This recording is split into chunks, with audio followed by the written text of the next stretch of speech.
நான் நல்லவன் என்று எனக்கே நான் நற்சான்று வழங்க கூடாது என்று இஸ்லாம் சொல்கிறது. ஃபலா துஸக்கும் அன்ஃபுஸக்கும், உங்களை நீங்களே பரிசுத்தவான் என்று சொல்லிக் கொள்ளாதீர்கள். இந்த உலகத்திலேயே ஒரு மனிதன் நல்லவன் என்று ஒருவனுக்கு சான்று வழங்க வேண்டும் என்றால் அவனுக்கு வழங்குவதற்கு அதிகம் தகுதி இருக்கிறது.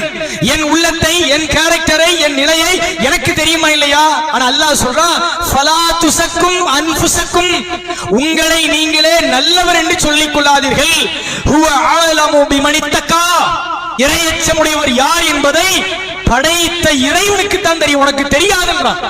நீ அழுகுற மாதிரி பயான் பண்ண உடனே, இறையச்சம் ஏற்படுற மாதிரி பயான் பண்ண உடனே, அரபு வாசகங்களை பேசிய உடனேயே, இல்லாத ஆய்வுகளை செஞ்ச உடனேயே இவர் இறையச்சவாதி என்று முடிவு பண்றிய இல்லன்னு அல்லாஹ் சொல்றான். ஹுவ அலமு பிமனித்தகா, இறையச்சவாதி யார் என்பதை நீங்கள் அறிய மாட்டீர்கள், அல்லாஹ் தான் அறிவான் என்று சொன்ன பிறகும் கூட நம்முடைய மனோநிலை எப்படி இருக்கிறது?